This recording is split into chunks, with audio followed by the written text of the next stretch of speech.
Aperture.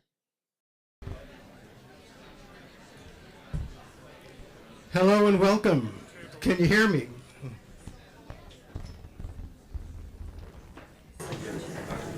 I guess you can. It got quiet. Well, I'm Dr. Stanley Burns, chairman of the photography committee here at the National Arts Club, and it's my pleasure to introduce this program. I have a lot of kind words to say about Aperture, and they're based on my own experience with them. I hate to say this, but 24 years ago, they did an issue on me and 5 other great collectors of the world. And Aperture has always been at the forefront of what's happening in photography, both intellectually and visually. So I'm proud to still be here. I've written my 44th book. As you know, I've had over 100 exhibits since this appeared. And so tonight you're going to hear a great panel discussing their modern issues with literature and photography. I have one other thing to say, and that's there will be no question and answer period afterwards. However, the participants would be happy to answer individual questions during the reception, which will be a wine and cheese reception. So it's worthwhile waiting. Anyway, I'd like to introduce Michael Famigetti, who is the editor of the current issue of Aperture. All issues.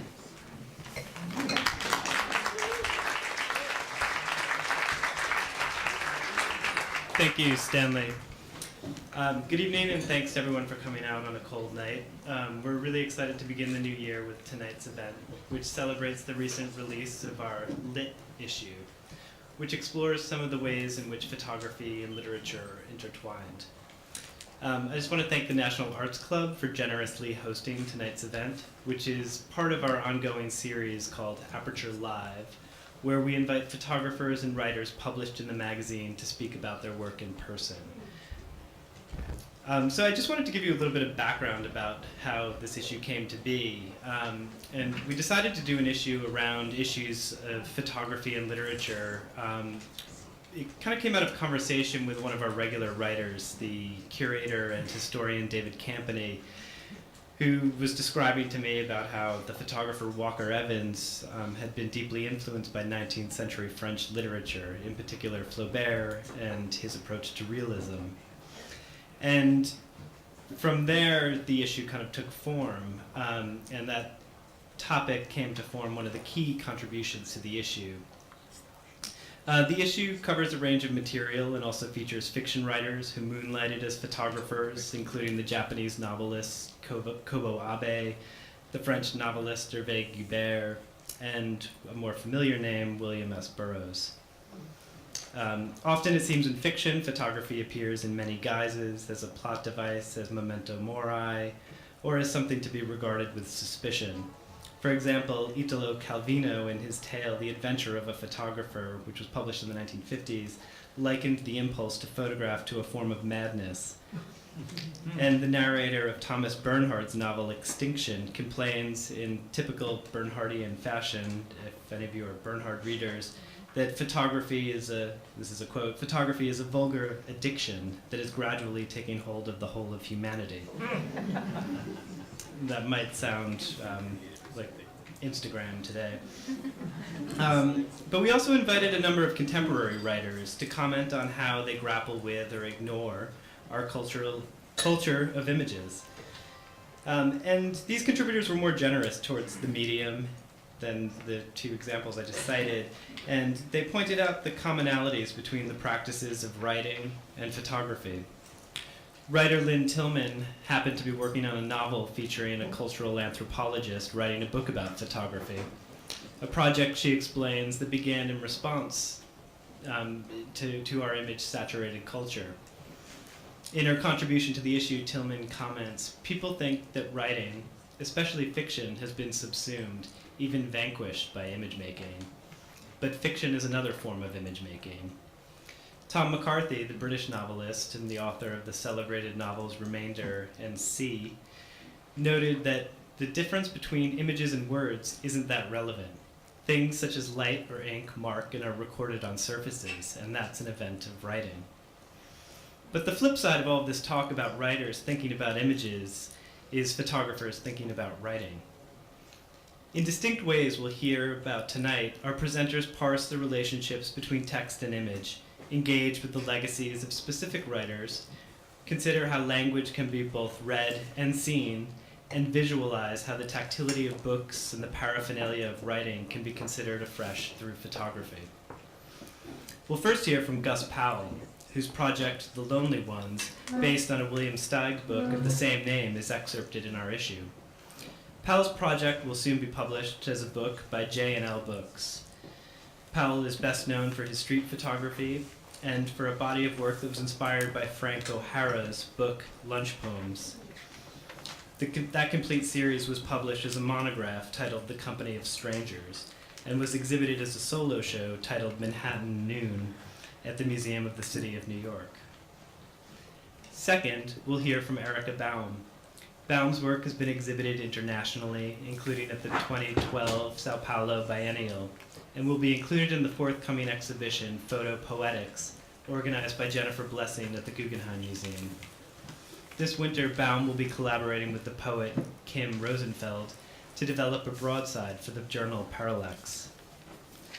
And our final presenter, Moyra Davey, a photographer, filmmaker, and writer, is featured on the cover of our issue. Investigations into the history of photography and questions linked to reading, writing, and the literature of psychoanalysis underpin much of her production. Davey's work was included in the 2012 Whitney Biennial and MoMA's new photography exhibition in 2011. Her recent publications include I'm Your Fan and Burn the Diaries. Tonight's event is supported in part by an award from the National Endowment for the Arts and from the New York State Council on the Arts, as well as public funds from the New York City Department of Cultural Affairs in partnership with the City Council. Aperture public programs are also supported by the generous donations from foundations, including the Andy Warhol Foundation, the Charita Endowment Fund, the William Talbot Hillman Foundation, our board, our subscribers, and individual donors including David Solo, Lauren and Michael Maris, and Aperture trustee emeritus Barry Garfinkel and his wife Gloria. So now I just want you to join me in welcoming Gus Powell, who will be our first presenter.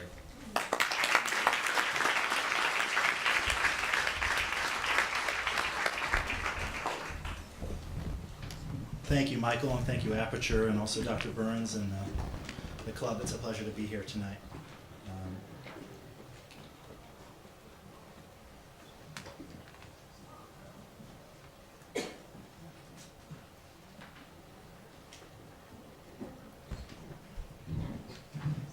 So my main contribution to tonight's evening and to the issue is this body of work called The Lonely Ones, which was inspired by a book of the same title by William Steig from 1942.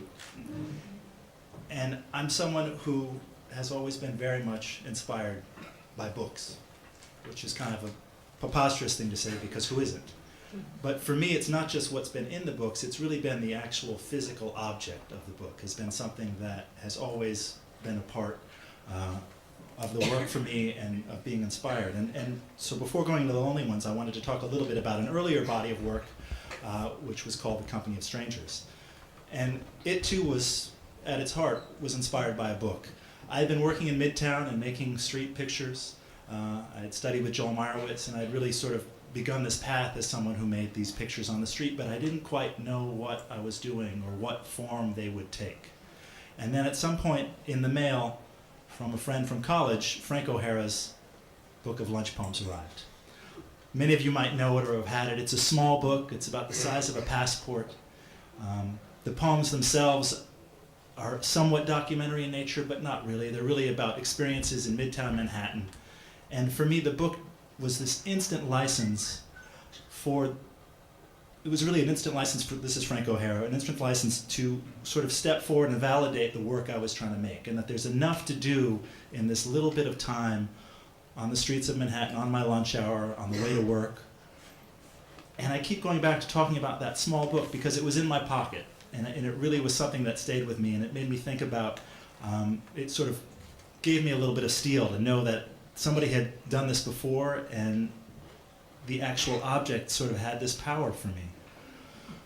So these bodies of these pictures, they really, for the most part, were not, sometimes there'd be small events that would happen, and I would capitalize on those, but a lot of them were really about trying to make the most out of the smallest of events that happened on the streets of New York.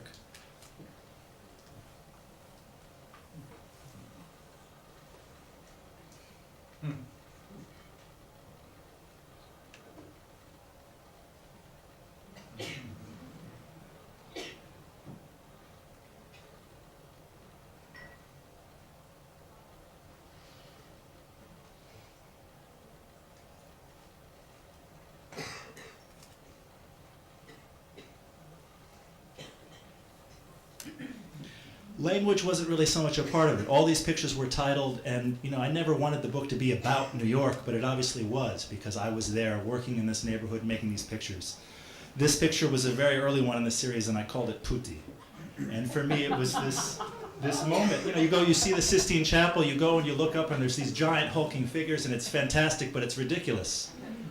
But then there you are on Fifth Avenue, and they're there, and I'm there.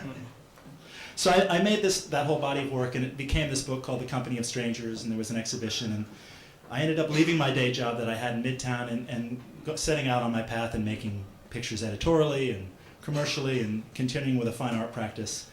And along the way, I started making a different kind of picture, and these are the pictures that would eventually become the lonely ones. This was really the first one in the series, and there's lots of things going on in here that maybe have echoes of something from the street pictures. They fit into sort of a moment in American photography, the car, the landscape. There's a bit of humor. There's some Meyerowitz in there. There's Sternfeld. There's a whole set of things that I felt like it was very much a contemporary image. But as I was making these pictures, I really knew that I didn't want them to end up as some sort of capital P photography book. I didn't want to make them just sort of be a portfolio of pictures. I wanted them to speak to something larger.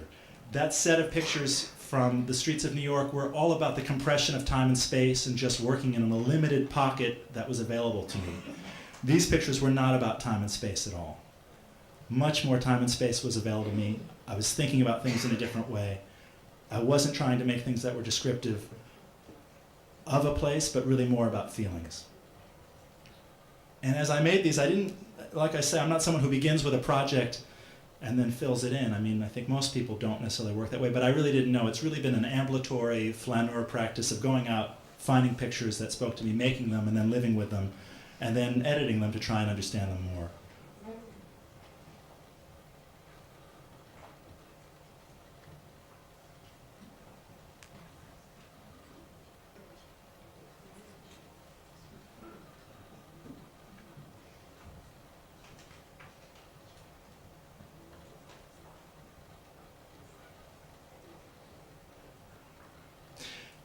Then there was this picture, which was one that really stood out to me that I ended up printing and putting on my desk. And it was, it's a picture of a picture, but you can't quite see what's there, but it's still beautiful, but it's reflecting the light. And somehow it was this sort of guide to me. And I didn't know what it meant at the time, but that was the one I printed, had right above my desk, and was sort of trying to wrestle with and understand. Why is this one speaking to me more than the others? Why is this picture of a picture that there's figures in it? It sort of echoed a lot of what I was interested in these other images. It was obscure but emotional, and I just lived with it above my desk for a while. And then at that same time, on my desk was this book. So William Steig, 1942, did this book. I'm not someone, a number of you may be familiar with Steig. A lot of people might have encountered them in their youth through children's books. I did not. I completely met him as an adult. I was working at the New Yorker. One of my colleagues there, Andy Friedman, introduced me to this artist and showed me this stack of drawings. And one of the drawings, I think, it might have been at the top of the stack, and these were actually his drawings, so that's quite exciting as well. It was a picture of a mailbox with a letter ripped up, sitting at the bottom of it, on the ground, just at the edge. And then the caption just said, "A change of heart." And somehow it just completely gripped me. And I was like, I want to do that. I want to do something that's like that has this kind of feeling of looking at an everyday observation, but also is somewhat comical, but also is just kind of heartbreaking and confusing and simple and generous. And Andy and I actually Andy's here tonight, went and visited Steig, and I was able to show him a whole set of photographs. I showed him some of those street pictures without any expectations, not knowing what he would think of these things. And I put them out, and I remember we opened this box, and there was the first one, and he just went, "Look at that woman's foot!" And he just stared at the, he understood, it's like I felt there's this kindred spirit. And I left it at that. We had a wonderful lunch of, watermelon and wine, which is a pretty good lunch. Not quite as good as dinner here tonight, but pretty fantastic. And then I lived with this book for a while, The Lonely Ones, his actual book. I started getting more copies of it. It's an amazing, strange little book. I mean, it's kind of like an adult novelty item. It's like, it's funny, but it's weird. And it's small. It's another one of these small objects. So that's why I returned to that thing about really being inspired by small objects, books that fit in your hand, books that you read, not that you look at so much.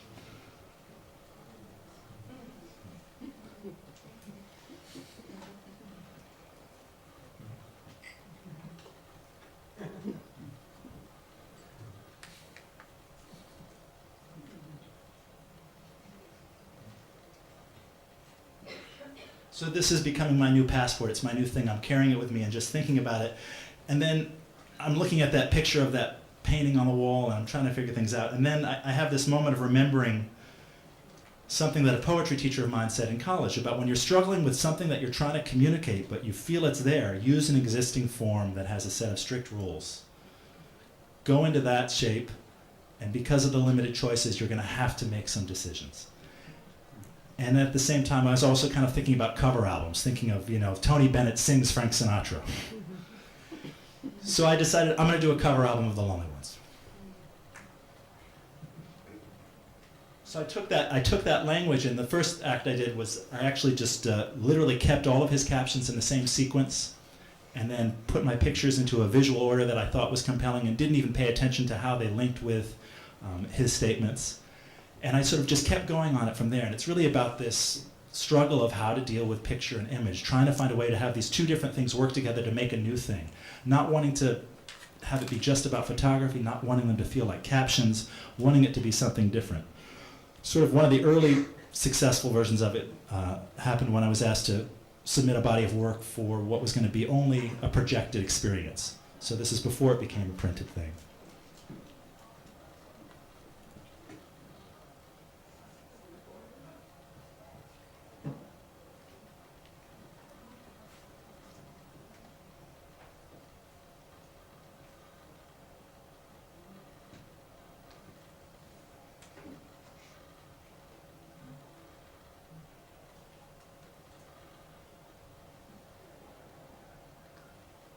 Steig's is better, but I do like this picture.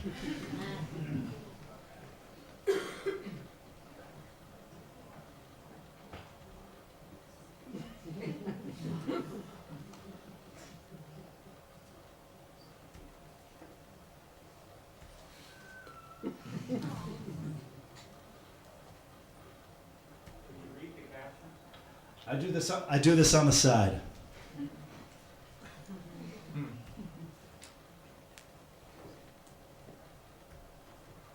Flattery gets me nowhere. This is my favorite picture to send to photo editors urgently in need of something incredibly specific that I do not have. So I don't have that, but I have a picture of that great outhouse in the sky. Here you go. Mistakes were made.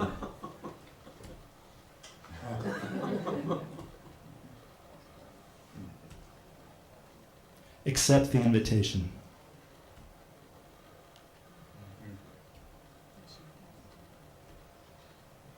Scratch the itch.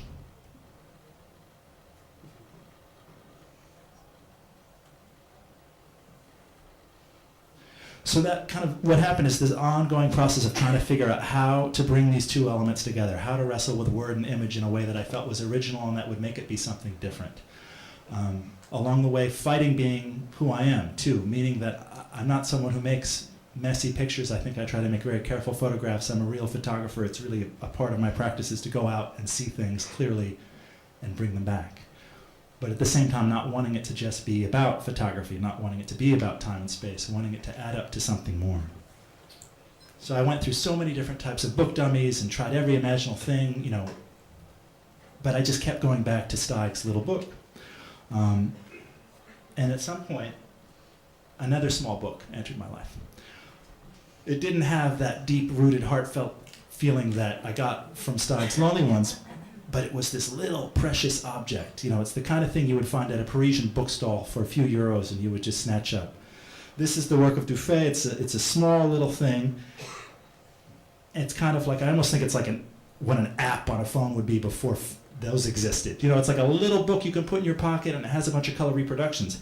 But the treat here and the surprise for me was that you could have a book that small that would have a gatefold in it.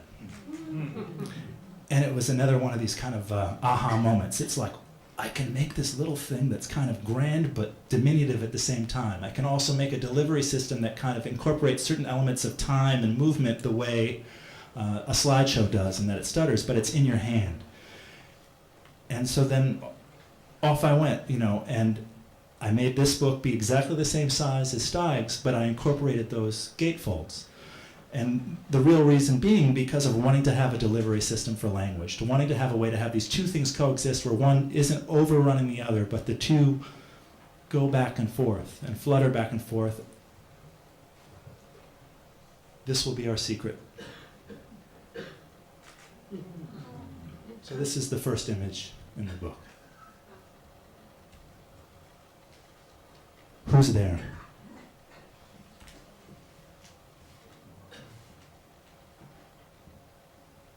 And when the book's actually in your hand, it does another stutter too, right? Because you turn it back and you get that little language hit a second time. It's not what I expected.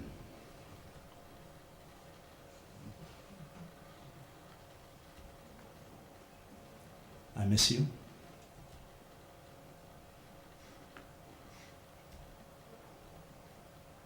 Tales were told.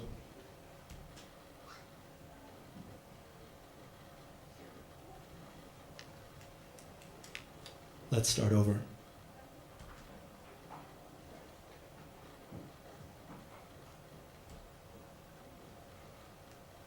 Talk to me.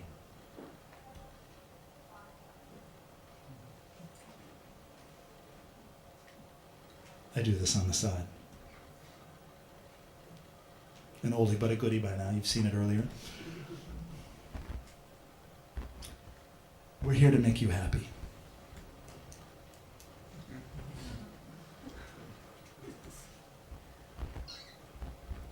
I don't know how to get there.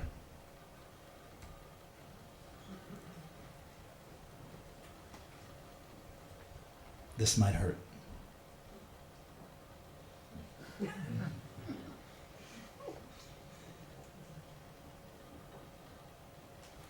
I am the host of this misadventure.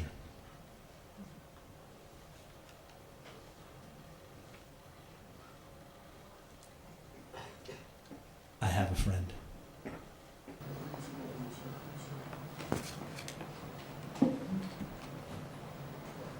Ask again.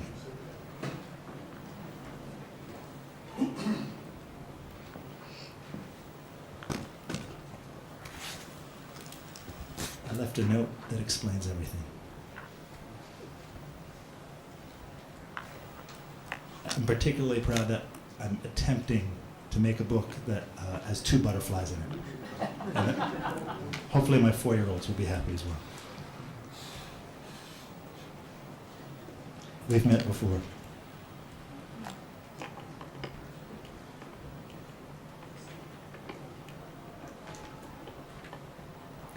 My house, my rules.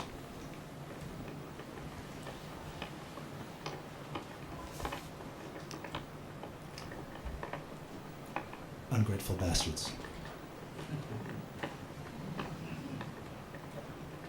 There is another.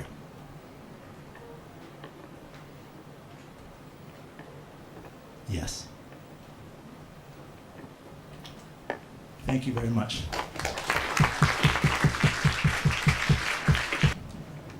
Thank you, Gus. That was really beautiful, and thank you to the National Arts Club and Aperture.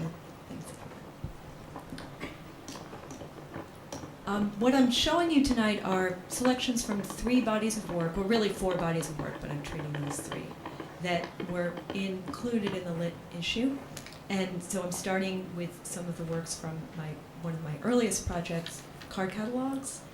I began this project when I was at graduate school at Yale, and I was initially doing a sort of documentary, somewhat fictitious look at undergrad life, and I was very drawn to the sort of rituals of undergraduate life in the Ivies, that sort of thing. But then I got drawn into more the description of the world around them, rather than the people.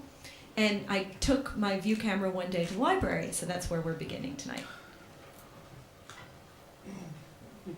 I was interested initially in the library, the card catalog system, as a kind of way of a quotidian experience. It took on a documentary experience as I worked on it longer, but it didn't initially have that feature for me. It was something we all did, and the idea was that I was being playful with something that was very much something we all work with, all encounter, and giving you a different look at something that you would recognize and yet think again. And the words would take on other meanings as well as being sort of grounded in the landscape that I'm presenting them in. And I was very interested in the different juxtapositions that you would find. And I studied anthropology when I was in undergrad, and I've always been thoughtful about institutions and structures and what kind of systems are part of how we live our lives. And so the system of the library was present for me as a way to encounter something different. And the idea being that that system generates an incidental experience of words.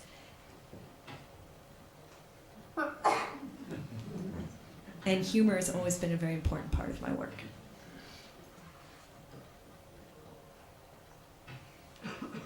So when I just began this project when I was in graduate school, and then it was the very end of that. I came back to New York, and I started working in a number of different libraries that I could reach. NYU was a great library. Every single library had a different system.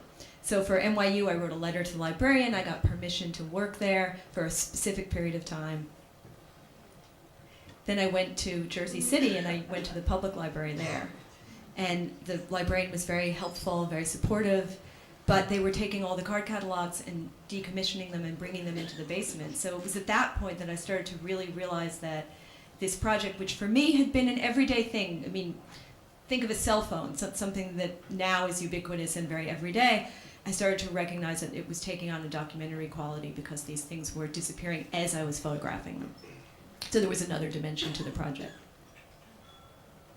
And I did a number of photographs at Columbia, their library as well.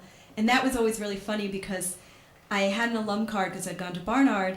So I would go into the library and I never spoke to anyone, I never got permission, and I would set up my tripod and my lights and everything, and no one said a word to me. I think they thought the library was being renovated, and I think that they thought I was part of the renovation.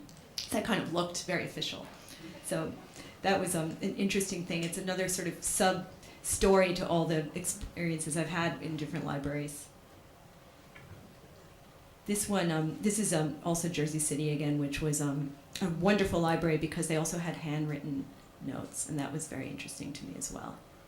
I've been looking at handwriting and traces of the hand and the sort of sense of touch and texture that you get from the tactile quality of the cards and that sense of their being used. And all those things are things that I was using a large format view camera, and it can really bring out that detail, and that was something that was kind of a nice serendipitous intersection for me between the description that I could find and the thing I was describing. Then, very fortunately, someone said to me, you should go to the Frick. The Frick Art Reference Library has a really beautiful card catalog. So I went there, and what I was really intrigued by there was that they had, and again, not expecting that now in retrospect this becomes another question of obsolescence, they had a photo archive for art historians of black and white glossy photographs that art historians could refer to if they were just looking very quickly. They wanted a quick glance at an image, which of course now you would never resort to. You can just Google anything and see what you need to see. What I was interested in was the card catalog coordinated with the photo archive, and it wasn't limited to images in the Frick. It was for art history in general. And I was interested in the notes that the librarians had made as cross-references on the backs of the cards. So it's kind of double absence. So, for example, in this one, the other side describes a specific painting and is key to the 8x10 glossy that the art historian might need. This side are the notes that the librarian made when they were trying to organize so that if you were interested in daggers, there'd be different places you could look for a painting, or rather a photo of a painting that contained daggers. So these are all became for me a kind of found poetry, but what's interesting for me in found poetry is the fact that it becomes something else. You're linked to the source, and then it also becomes something else as well. So I've always been interested in finding something and has an existence in the real world as something we use, and then by giving it a different context, giving it a sort of other possibilities and other readings. And then I never title them where you know what the paintings are, but there are times when you can maybe guess. And in this project, this is a more recent project, I call this Dog Ear, and I was always intrigued with the idea that there are juxtapositions of words that we live among but we don't think about. And I do dog ear my books. I don't dog ear a beautiful, book like one of Gus's. I wouldn't dog ear that. But my own old paperbacks, if I'm saving my place, I will do that. And I've always thought, what about that juxtaposition of words that you get when you fold back the corner? And I'm just going to describe this work and then let you see a few, because you can't really experience it if I'm talking, because it's really meant to be read. The idea, especially in this first one, it's very self-referential. I'm taking the consecutive pages as they appear in the book and working with that constraint. So I'm never manipulating anything. All I'm doing is making a decision to fold a specific way and keeping that consistent. So in this case, I'm going to read it. Moves a pile, examined, the materials jammed, nothing was more. So part of what's I'm still talking. Well, part of what's interesting for me about these is that they can be read different ways. So this could be read as spectators, artificers in shuffled which, although moments of pro could not help glances of the was. Or it can be read as spectators, the moments of pro, artifices could not help shuffled glances of which of the also was. And also when I'm creating them, what I'm doing is I'm reading them in order to decide which ones make sense. So the reading is part of the creation of them. And then at the same time, I'm inviting different readings and also inviting I make up different words along the middle where they get smushed. And I was asked to read these works, and the first few times I was asked to read it, I was too shy, and I invited a poet who was a friend of mine to read them, and she made up sounds for the little smushed parts in the middle, and that was really interesting. So this kind of work is an invitation to the viewer to read it the way they want to read it, and also to think about that possibility in any book that you might read yourself. I'm just letting you read this one.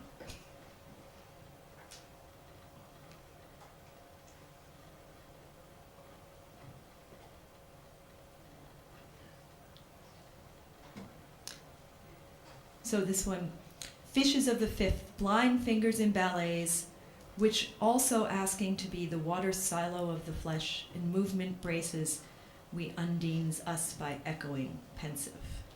So you can see I'm kind of making allowances here and there, and actually they're not, even I don't read them the same way each time. There's some variation.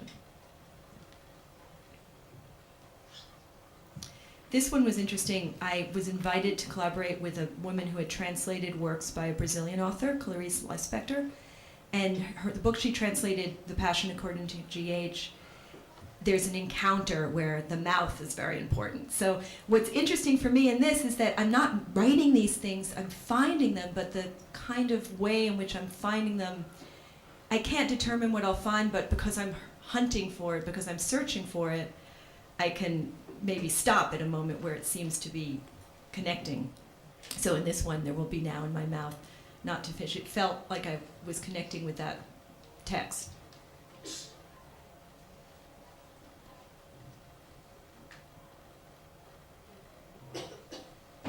And a lot of them are very self-referential as well. So to smash up for me feels word intention at the thought. It all feels like in talking about this process.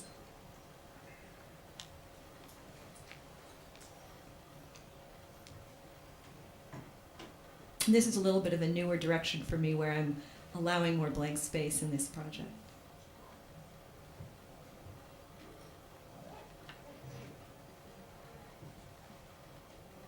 And then finally,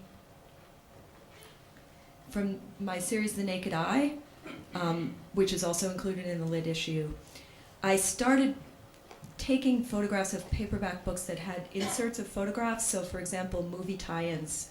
A lot of books from the 60s and 70s where they paint the edges. And what really excited me, and it still continues, I'm still doing this work, it's still interesting to me, and I'm still doing the dog ear work as well, is the fact that it operates as a collage, but it's a deadpan straight photograph, and it works within the constraints of the book as it's laid out. So all I'm doing is I'm opening up the book, and it's just that angle that creates that piece. And it's a very slow process because a slightly different angle creates a different mood, different picture, different things are shown, different things aren't shown. This one is kind of unique because the book had been wet, so the pages were warped, which works very well, I think. And this one also, I don't usually show the top of the book. What I'm trying to do is give you a feeling of a person in their own thoughts. So it's kind of like the actual character in there is immersed in their thoughts, and we're kind of getting a voyeuristic experience of them. And this one is called Art, if anyone can guess why.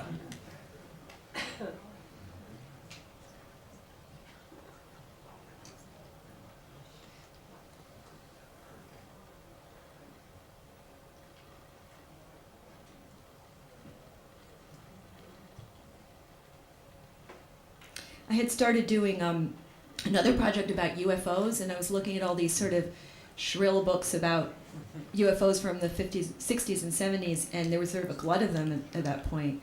And that was when I started just noticing the books as objects, and that was what initially drew me to working with the books and investigating them this other way. And similarly to Gus, I just have a love of the tactile quality of the book and the object itself, and giving you a different experience of it.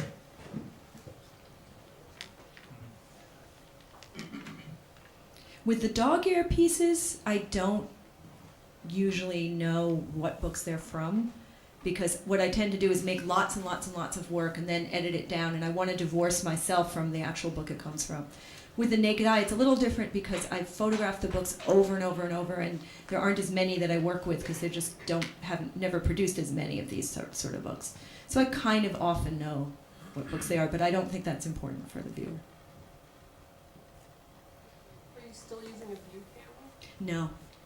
I mean, I still use a view camera for other projects, but not for this. Actually, it's a good question because the fluidity that this is just actually like a 35 millimeter.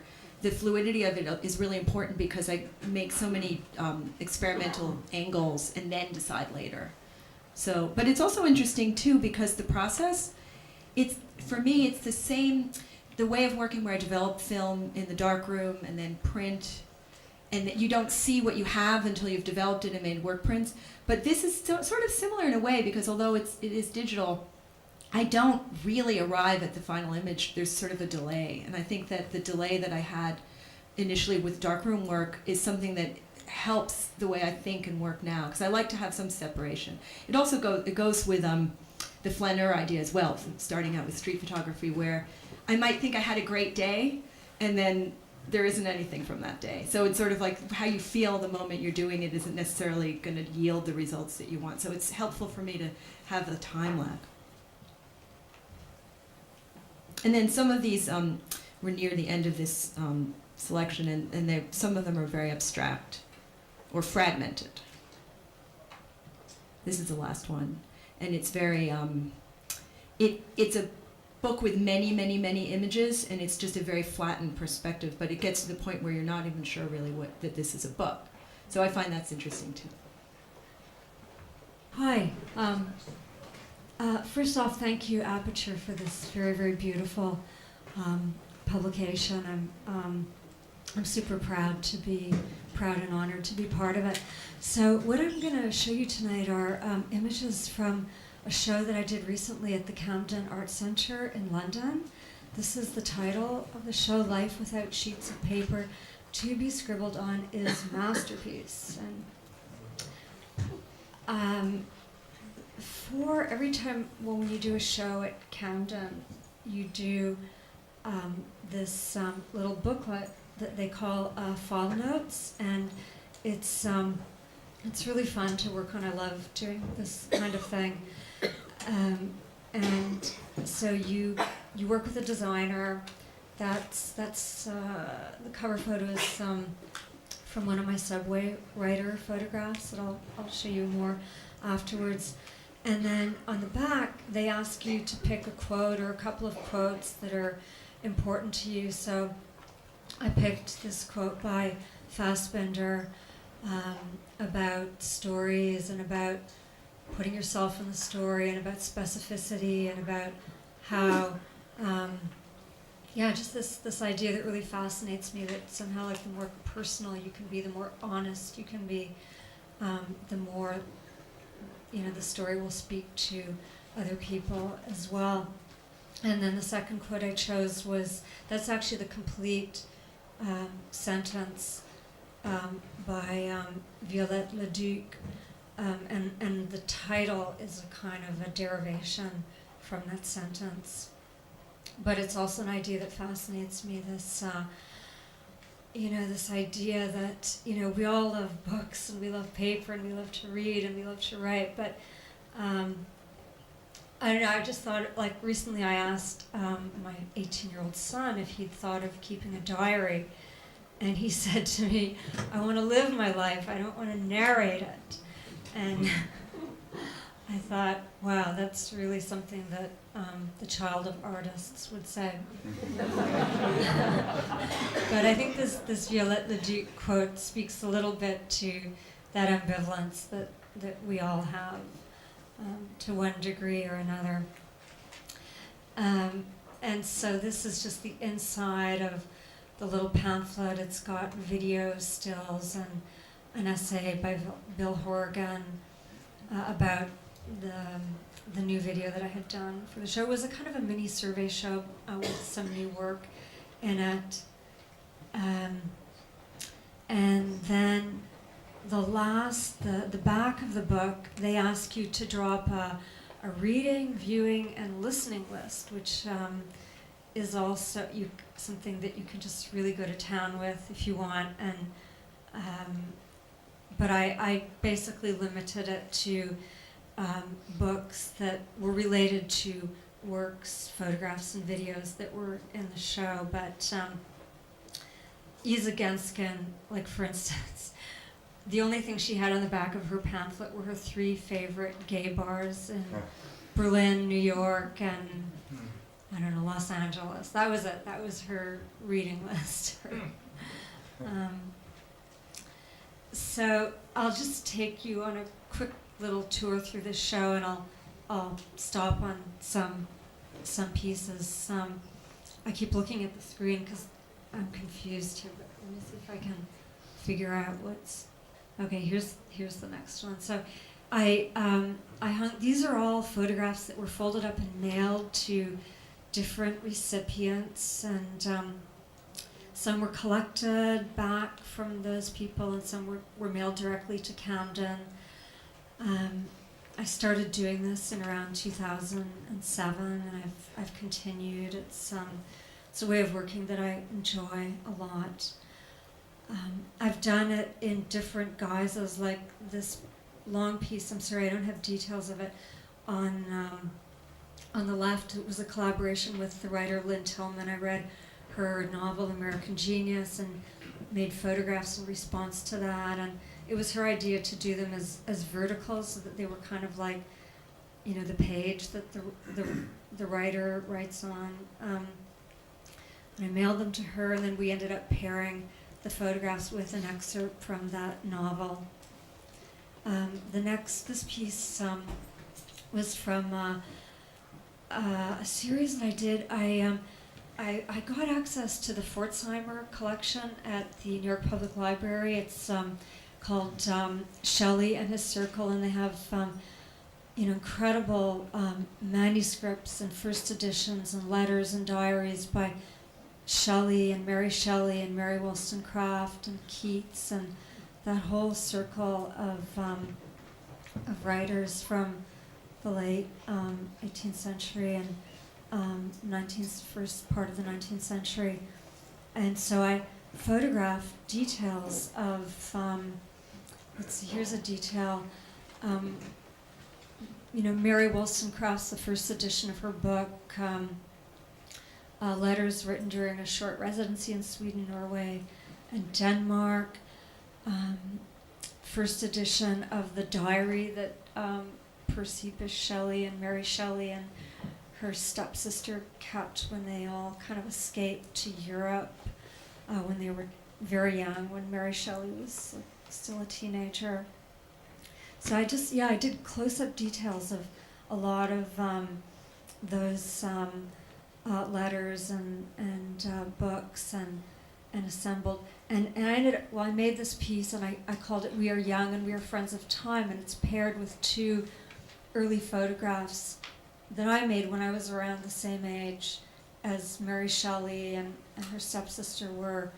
I was a little bit older, but not that much, when they were writing the letters and diaries. So that's like two pinball tables and a snooker table from around 1982. So just kind of moving you through the show rather quickly. This is a piece called, these are all derived from the Pforzheimer documents, and I called this piece, I believe it's called Mary, Mary, and Claire, and it refers to Mary Wollstonecraft, her daughter Mary Shelley, and Mary Shelley's stepsister Claire Claremont. And one thing I did in this Camden show that was it was a last minute decision, but at the very last minute I decided to ship these early photographs that I'd taken of my sisters around 1980, 81, and I paired them with these images that are so much about mothers and sisters and families. And oh, sorry, I thought I was on this one already. I'm confused by this layout here. And that actually, okay, so that's another one on the right that's all from Mary Wollstonecraft's book. But there you see 4 of the sister triptychs and just how they were laid out in the gallery. And these are some close-ups of the actual. So these were like, back in the day, these were all printed. They're all analog prints, obviously, printed on one sheet of 16 by 20 paper. It was multiple exposures on one sheet of paper, which was something that I liked to do back in the day, in the black and white darkroom days. But I ended up, one of the reasons why I ended up kind of at the last minute sending these pictures by FedEx and mixing them in with the all those big mailer pieces was just prior to, like maybe 2 months before the show went up. I was there was a bit of money to do a little book, and with Camilla Wills, who had been at Bookworks. She's a really fantastic editor. And we just really quickly put together this collection of writings, some of my writings, some of which had been published, others not. There were some diary fragments, but one of the pieces in there is called Caryatids and Promiscuity, and it was kind of all about my kind of ebb and flow of photography in my life, and the kind of just the kind of like 30 years of photography in my life. And so as I was editing this essay, I was thinking a lot about those early photographs of my sisters, and in that essay I write a lot about the figure, about how important it was in my early work, and then how it kind of disappeared under the influence of theory, critical theory, postmodern and post-structuralist theory, and then kind of reemerged again rather spontaneously through video in around 2003, 2006, and then explicitly in a project that I made around 2012 called Subway Writers. So, editing that essay made me think, oh, it's really important that I should have these photographs of my sisters be part of the show, and I'm really glad I did it. So, yeah, just sort of more views of the show. That long line there is the most recent photo piece that I've done, and here you see a long view of the Subway Riders, and so these are photographs that I made on the subway in New York, and I had this idea for some time that I really wanted to photograph people writing on the subway. And then an opportunity presented itself because I was asked to make a work in response to the work of the Swiss writer Robert Walser, who made these tiny little microscript pieces. And so I decided, okay, finally I'm going to do this. I'm going to get on the subway with a little point and shoot, and I'm going to secretly take these photographs. And it all kind of ties in with this whole sort of meditation that I've had on the ethics of this kind of photography. So yeah, here's a few more. I made about 100 of these pictures, and initially I showed them in 3 groups of 25, and then I did the one big piece at Camden. That was the first time I did it like that. Sorry, I'm backtracking a bit here, but so here you see the newest piece, which is called Of Jane, and it's this work is I started out by writing a text that was sort of very much about the figure of Jean Genet, the French writer, and my sort of late in life encounter with him, and grappling with him as a writer, and having a lot of ambivalence about him, but being very curious about this, what I felt was a kind of clash of opposites in a way. Like, here I was just gravitating towards a writer, very intrigued by a writer who was just so much the opposite of the types of people I would usually read, and I decided to, just kind of examine that and see where it led. And the piece ended up being called Of Jane. That's a photograph of my sister Jane from 1984. It doesn't really have anything to do with the piece. The title Of Jane actually came from a gravestone that's at the very end. You can't see it. I don't have a detail of it. But so this is actually, it's not the whole piece. The whole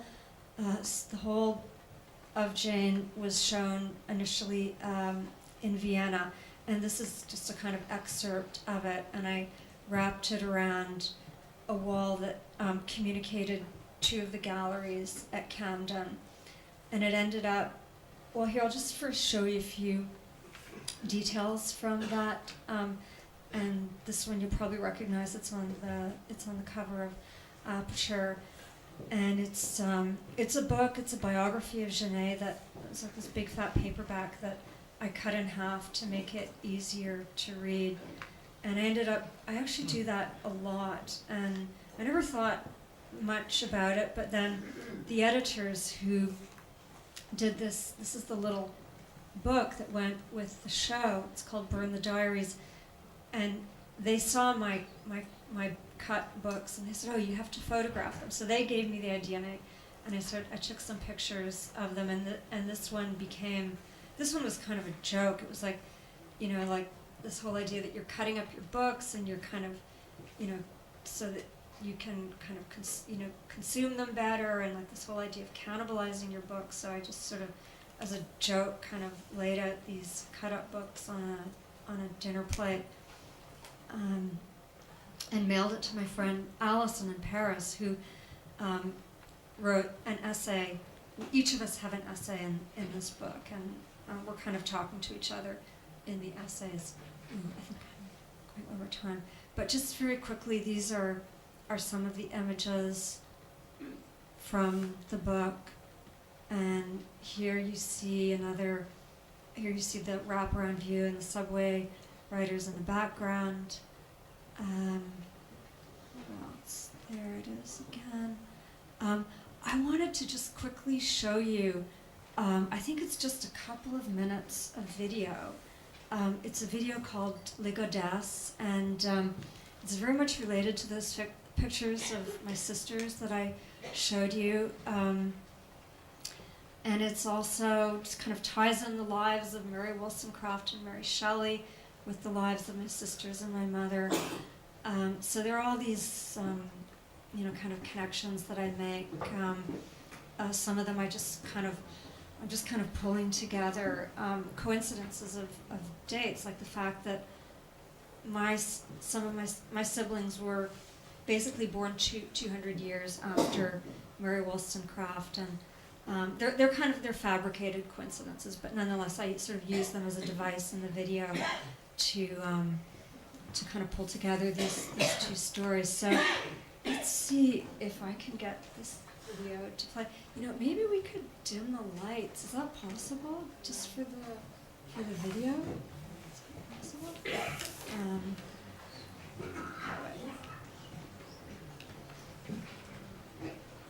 So this segment was I think the second one in the video. Can I do this? Where's the cursor?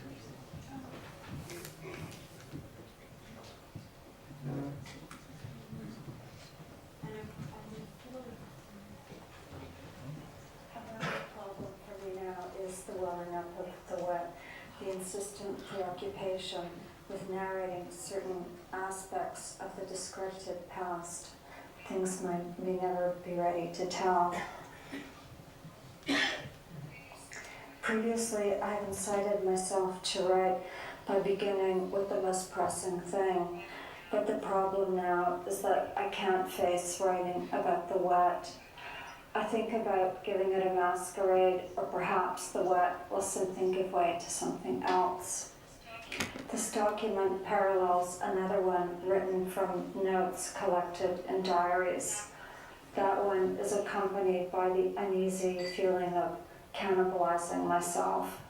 This document, though not a book, is trying to begin according to a principle described by Marguerite Duras, who wrote, "To be without a subject for a book, without any idea of a book, is to find yourself in front of a book, an immense void, an eventual void. An immense void, an immense void. To be without a subject for a book, without any idea of a book, is to find yourself in front of a book, an immense void, an eventual book, in front of writing, live and naked, something terrible to surmount."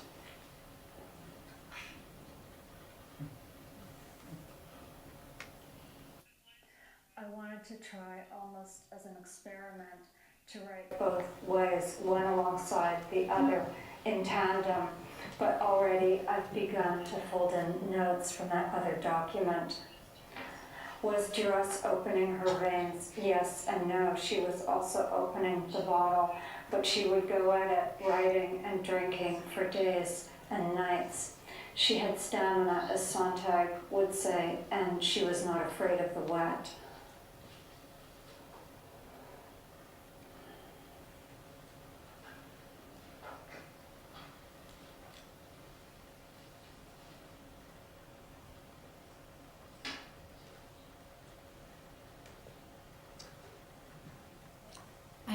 I showed you the wrong clip, but it doesn't matter. Anyhow. But the whole setup that I gave you was for the clip before. This was a lot about literature. So.